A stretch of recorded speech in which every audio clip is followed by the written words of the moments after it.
Lesson 8 has several parts. They're all related to trigonometry, and the first part is on Pythagorean identities, and these are just some different sine, cosine, tangent relationships dealing with a right triangle and the Pythagorean theorem. For example, look at that right triangle that we have on the screen, and you know that based on the Pythagorean theorem you would say that the hypotenuse squared is equal to the sum of the square of the other two sides, a squared plus b squared. Now, we've been talking about the unit circle, and remember what we do there is make a similar triangle to the one that we have, and the hypotenuse has to equal 1.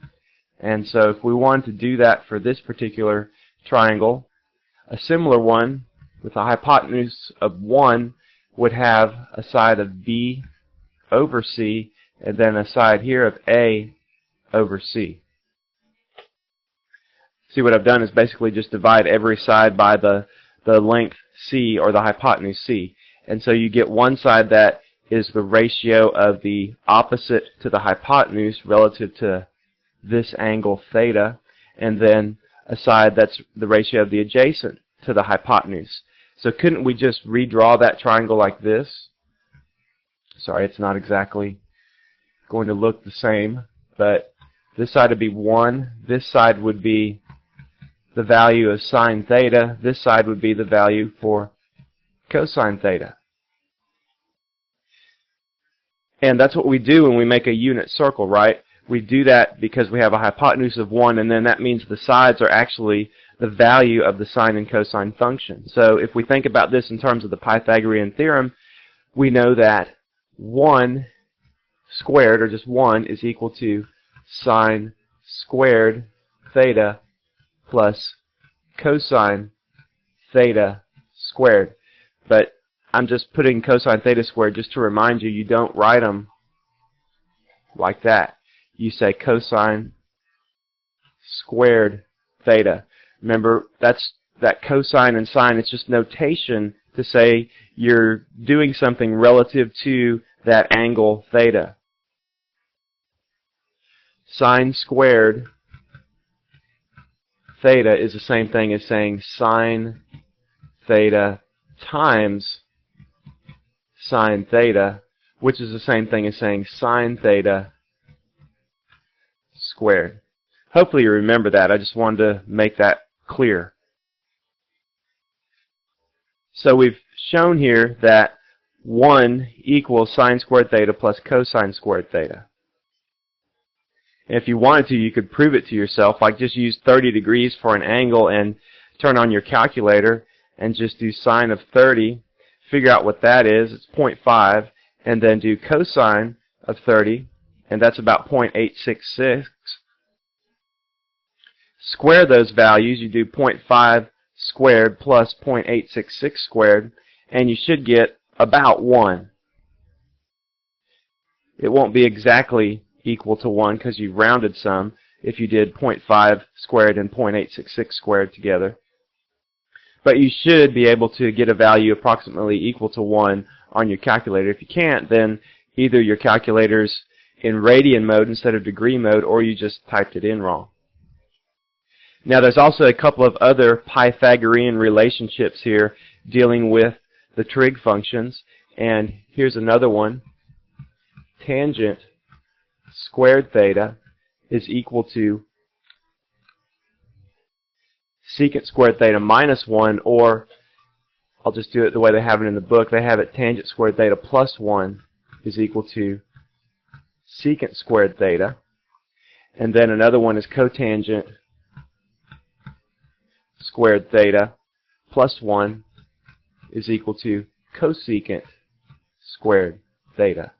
So all of those are in your book on page 55. These are called trig identities, or in this case Pythagorean identities, because they relate back to the Pythagorean theorem. And a trig identity is basically just an equation that equates two equal trigonometric expressions or relationships. Maybe you remember trig identities from advanced math. These Pythagorean identities here, these would be good to write down in your notebook that you're keeping. And what I would do if I were you is just have a separate section titled Trig Identities. You want to try really hard to memorize these trig identities, because if you memorize them, then it just makes it easier to know when to apply them in the problems you'll be doing. Let's look at the second part of this lesson now on functions of minus theta, and this will be a review. And think about sine of minus theta. And sine of negative 30 degrees would be equal to a negative half. Just think about your unit circle. If you went down 30 degrees, that would be a minus 30 degrees, and sine of minus 30 would be negative half. Another way to get sine of minus 30 equals negative 1/2 would therefore be minus sine of theta, because minus sine of 30 degrees, that would equal minus half. Sine of 30 is half, minus sine of 30 is minus half. So there's a relationship there. Sine of minus theta is equal to minus sine theta. Now think about cosine. Cosine of minus theta. Cosine of negative 30 degrees would be equal to the positive square root of 3/2. Cosine of positive 30 would also be equal to the positive square root of 3/2. So cosine of minus theta is the same thing as cosine of theta. They both give you the same value. Tangent theta, therefore, just look at it. Look at sine and cosine. Tangent is opposite over adjacent, or sine over cosine. So we would just say minus sine over cosine. It's going to be equal to minus tangent theta. So we've talked about what sine of minus theta and cosine of minus theta are. We've made some observations to determine that sine of minus theta is equal to minus sine theta. Cosine minus theta equals cosine theta. So we've used inductive reasoning to come up with those two rules. We use deductive reasoning, in other words, applying those rules to figure out what tangent of minus theta is. We can use deductive reasoning again to figure out what cosecant of minus theta, secant of minus theta, and tangent of minus theta will equal as well. So cosecant is the reciprocal of sine, right? So that should just be minus cosecant theta. This one will be just secant theta. And this one, actually I meant to say cotangent theta. They're not tangent of minus theta. So that should be a COT. Cotangent of minus theta is equal to minus cotangent of theta. Let's go ahead and work a problem dealing with functions of minus theta. Let's simplify that expression, and that's each of those are factors. Each of those trig functions are factors. Sine of minus x times cotangent of minus x times secant of minus x. Remember, when we simplify relations like this, we want to get everything in terms of sine and cosine first. So sine of minus x, that's the same thing as minus sine x. And that's another step that we'll do initially, is get rid of the negative signs when we can if we have a function of minus theta. Otherwise, we put it on the outside. We don't leave it as a function of minus theta. That we don't consider that to be the simplified form when we have a function of minus theta. We want to get rid of that minus sign. So we have minus sine x, and then cotangent of minus x will be minus cosine x over sine x. Tangent is sine over cosine. Cotangent would be cosine over sine. And it's cotangent of minus x, so we put the negative on the outside.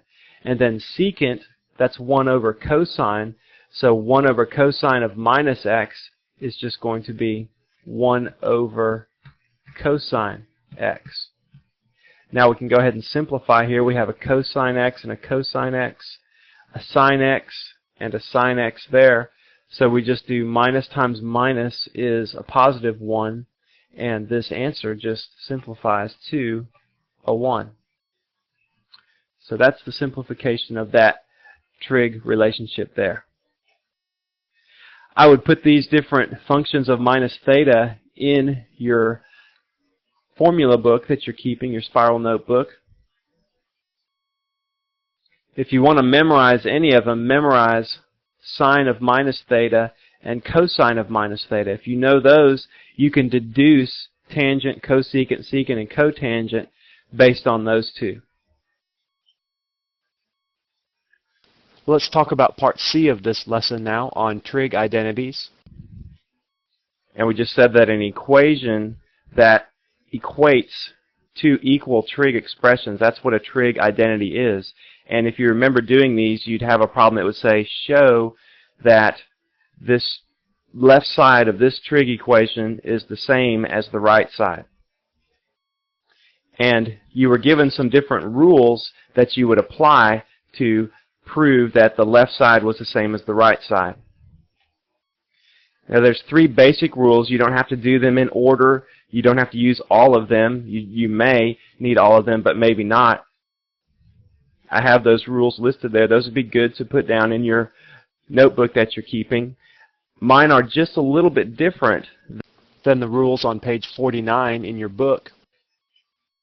But it's not that I changed the rules, it's just that I wrote the first rule a little bit differently, because this is the way I like to do these problems, and I think it works better. It helps you think about it better. Substitute equivalent expressions so that the left side of the equation is in terms of sine and cosine only. That's the first step. So you kind of break it down and just get it in terms of sine and cosine only. And that also means just like sine of theta. If you had a function of minus theta, like a sine of minus theta, you'd want to substitute in that that is actually equal to minus sine theta. So sometimes they're in terms of sine of x and cosine of x, but just to make that clear, I'll put a theta in there in rule 1, sine of theta and cosine of theta. Or it could be sine x and cosine x, but you don't want it in terms of sine of minus theta or cosine of minus theta. Or a phase shift either. Some other rules that you might use are number 2, multiply numerator and denominator by same non-zero quantity, and then also combine terms that have a common denominator if you're dealing with fractions. As an example here, let's look at our second Pythagorean theorem identity, tangent squared plus 1 equals secant squared theta, and let's apply our rules here to show that the left side does indeed equal secant squared theta. So the first thing we want to do is substitute equivalent expressions in so that the left side is in terms of sine and cosine only. That means we'll change tangent squared to sine squared, and I'm not going to worry about the theta right now. I'll just say sine squared over cosine squared plus 1. Now we see that we have a fraction there, and we could multiply the numerator and denominator of 1 by cosine squared, then we could add those two together. So if we multiply that 1 by cosine squared over cosine squared, we'll end up with sine squared plus cosine squared over cosine squared. Now we already know that sine squared plus cosine squared equals 1. That's our first Pythagorean theorem identity, right? So we can just say 1 over cosine squared. And that does equal secant squared theta. So for that particular problem, we used those rules in order. First one, we substituted equivalent expressions in. Then we did rule 2, multiplying that 1 by cosine squared over cosine squared. Then we did rule 3, combining the terms with common denominators. And then really what we did was go back to rule 1 and we substituted an equivalent expression in. And then we realized that 1 over cosine squared equals secant squared. Doing trig identities is a total deductive reasoning process. You have to apply your rules that you know. So that means basic trig rules such as what sine is, what cosine is, what tangent is, what secant, cosecant, cotangent, what those things are, as well as your trig identities. You apply those to find a new truth or to prove a certain statement that you see in front of you. Be familiar with the functions of minus theta that you learned in Part B, as well as these Pythagorean identities here. And it'll be good to be familiar with one more thing called cofunctions. Let's learn about what a cofunction is, and actually this will be a review as well from advanced math. Let's just think about sine of theta. Sine of theta is equal to opposite, which is b, over hypotenuse. It's the ratio of those sides. Now, look at this other angle up here. That one has to be 90 minus theta, doesn't it? So what ratio would you have, or what trig function would you use to get that ratio b over c? It would be cosine of 90 minus theta, right? Because b is adjacent to that angle, and then you still have the same hypotenuse. So b over c is also equal to cosine of the other angle, the 90 minus theta angle. Likewise, cosine theta would be sine of the other angle, sine of 90 minus theta. This relationship is something important to know about if you're doing a trig identity and they want you to show the left side's equal to the right, and you have a sine of 90 minus theta in there. Remember, you want to get everything just in terms of sine and cosine theta to start with.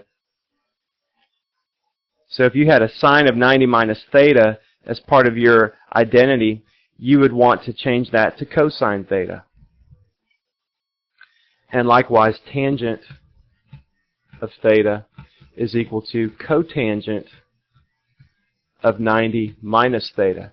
And that works both ways as well. Cotangent theta is equal to tangent of 90 minus theta. Cosecant theta is equal to secant of 90 minus theta.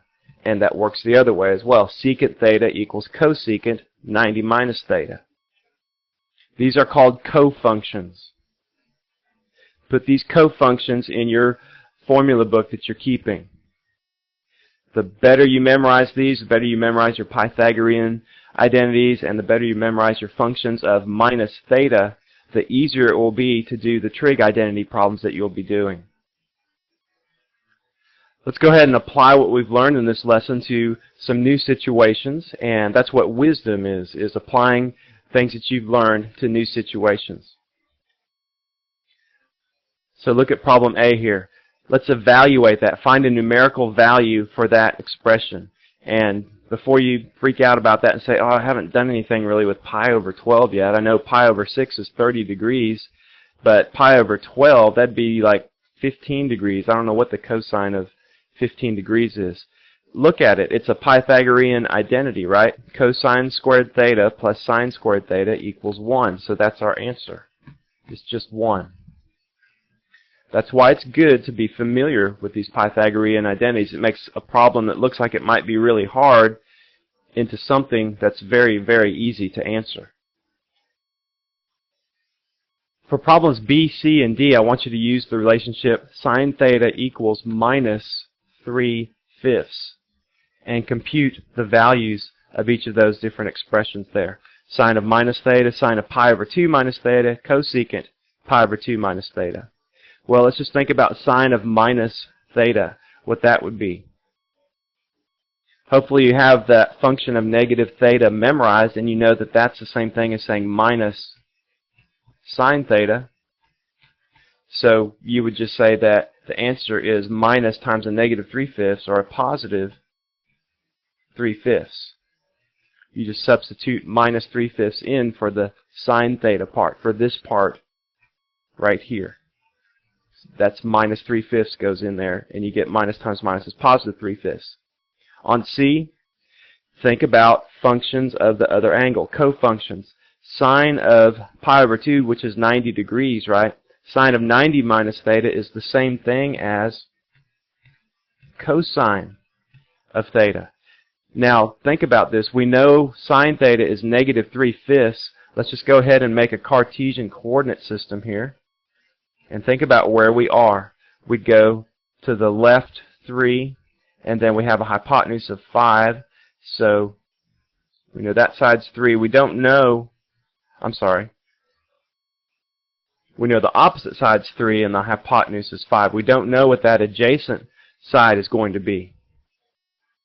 And actually, we need to know, or we need to show that opposite side as a negative, so it's going to be either down here in the 4th quadrant or the 3rd quadrant. It'll be one of these two places. Now think about that. We could figure out that adjacent side just by doing the Pythagorean theorem, and we'd have 5 squared is 25. That equals 9 plus that adjacent side. We'll just call that a squared. So we'd have 16 equals a squared, and maybe you already recognize that that triangle was a 3, 4, 5 triangle. That's one of the ones where all the sides are whole numbers, and that's a good one to remember. A 3, 4, 5 right triangle. If you remember that, you don't even have to do the Pythagorean theorem to get your answer. So actually on this problem, there's two possible answers for cosine theta. We could have 4/5 or negative 4/5. We get two possible answers on that problem. Let's do one more here. We have cosecant pi over 2 minus theta. Now, think about the function of the other angle, the cofunction. So cosecant pi over 2 minus theta is the same thing as secant theta, which is 1 over cosine theta.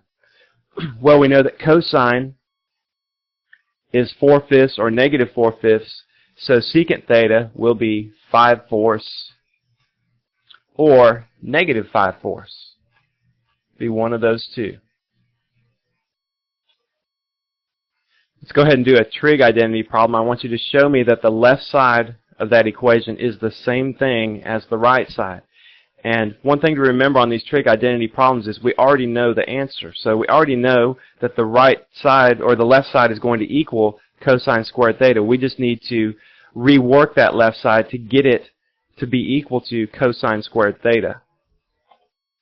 So let's go back and look at our rules. Our first rule is to substitute equivalent expressions so the left side of the equation is in terms of sine theta and cosine theta only. And that means we can substitute other identities in, like the Pythagorean identities, in order to simplify on the left side and get it in terms of sine and cosine theta. So look at the numerator there. We have cosine squared plus 3 plus sine squared. We can just look at the cosine plus sine squared and see that that would equal 1. And we'd have 1 plus 3, or 4, over 4 times 1 over cosine squared of minus theta.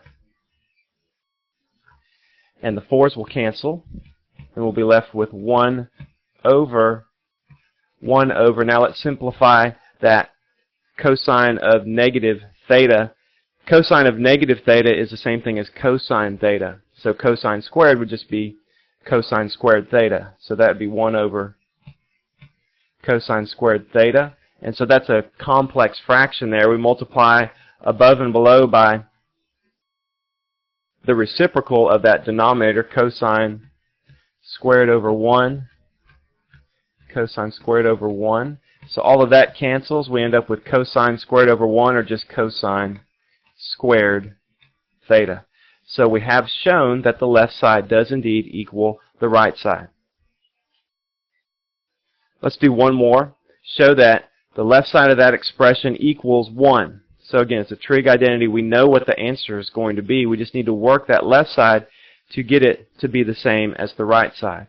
And look, we have a function of a negative theta, and we have a function of the other angle there, cosine of pi over 2 minus, or cosecant pi over 2 minus theta. First, let's rework inside these braces here to get cosecant. Well, cosecant of pi over 2 minus theta is secant of theta. And then on the outside, we're going to have cosine of minus theta. That's the same thing as cosine theta. Secant theta That's 1 over cosine theta times cosine theta. The cosines cancel, and we get 1. So we've shown that the left side does equal the right side. We've applied our different trigonometric rules to prove that the left side equals the right side. That's what deductive reasoning is. Deductive reasoning is application of rules to find something new. If we have good rules, then we can be confident that our results are believable. Let's go on to part E of this lesson on similar triangles. And let's just do similar triangles by doing some practice problems. So look at this practice problem. I want you to find B in terms of A, C, and D.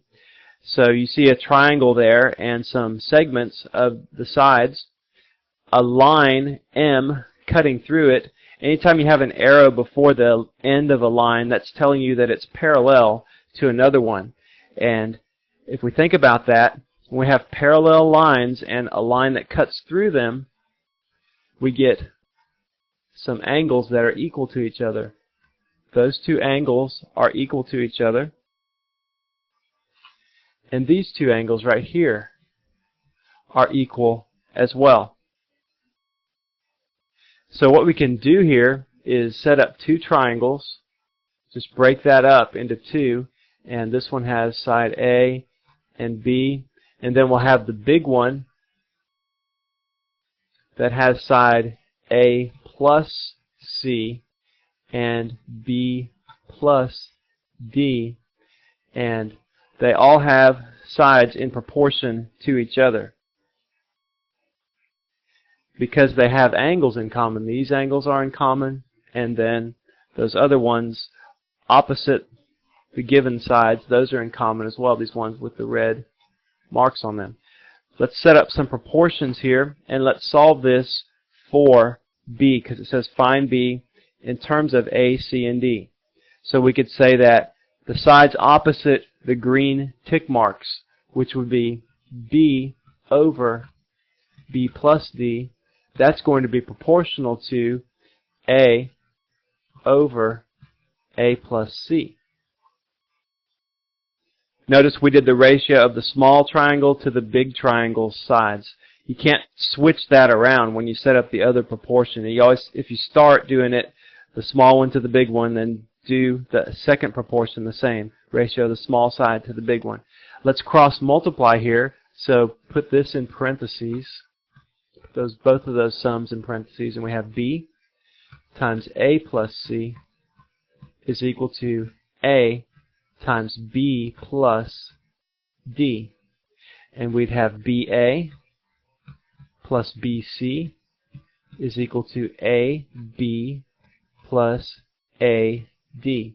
Now we're wanting to find B, so let's isolate B on one side, just basic algebra here.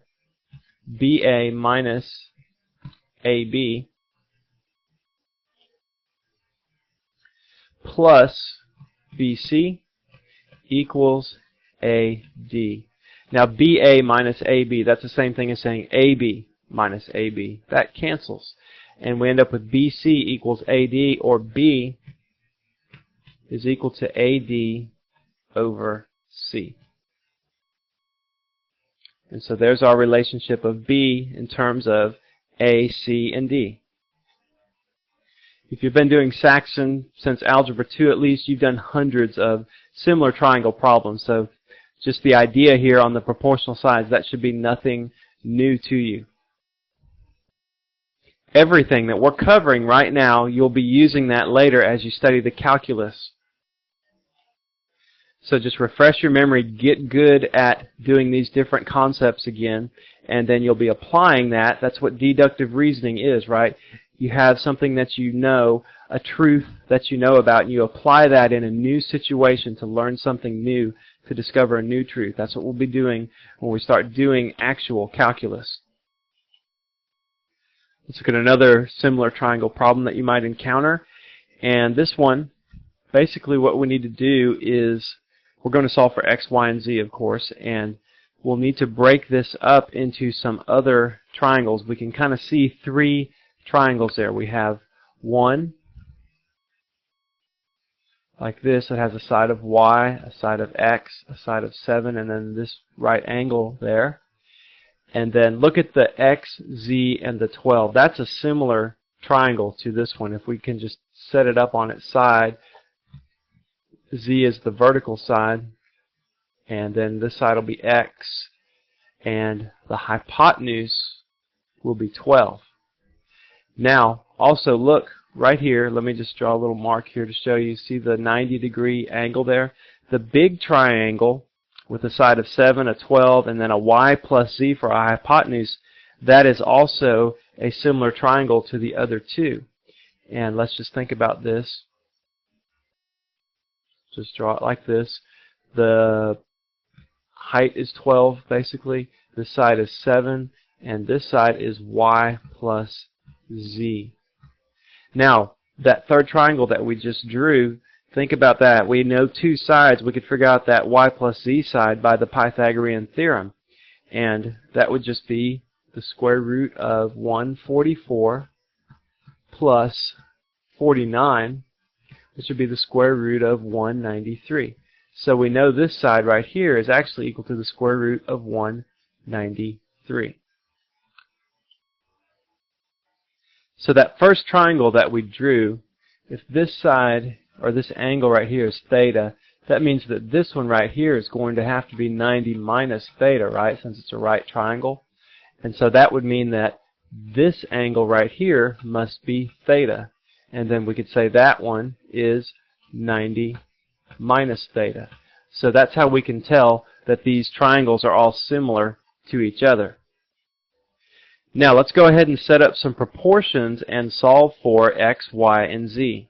Let's look at our first two triangles. Actually, let's just number them 1, 2, and 3. Let's compare 1 and 2 and set up some ratios here. We'll have 7 over 12 is equal to y over x,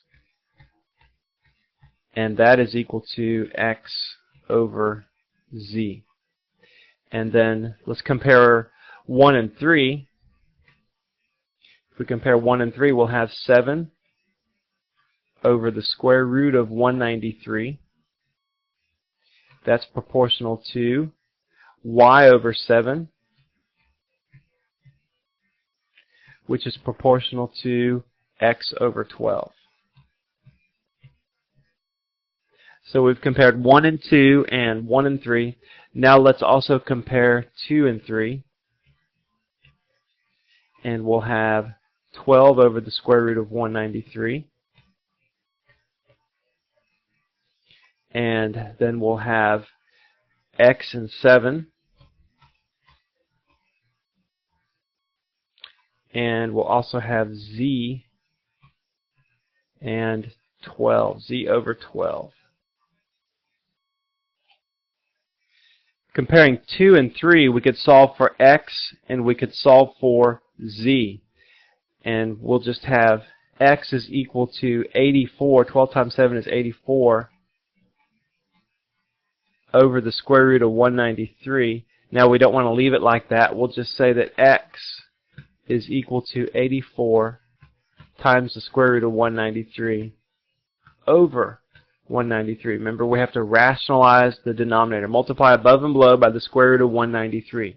Then let's look at y, or not y, but z, and compare 12 over 193, square root of 193, and z over 12, and we'll see that z is equal to 144 over the square root of 193, or 144 times the square root of 193 over 193. Now we need to figure out y. So look at our other ratios that we have here.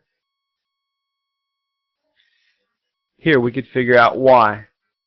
49 over the square root of 193, or y is equal to 49 times the square root of 193 over 193. So there's our values for x, y, and z. We had to use more than one set of similar triangles in order to solve that. So just keep that in mind if you come across a problem like that. And also, That was really important on that problem, that we noticed that y plus z was equal to the square root of 193. If we hadn't recognized that, this problem would have basically been impossible to solve. And on a problem like that, just try to think of as many triangle relationships as you can in a set of triangles like that.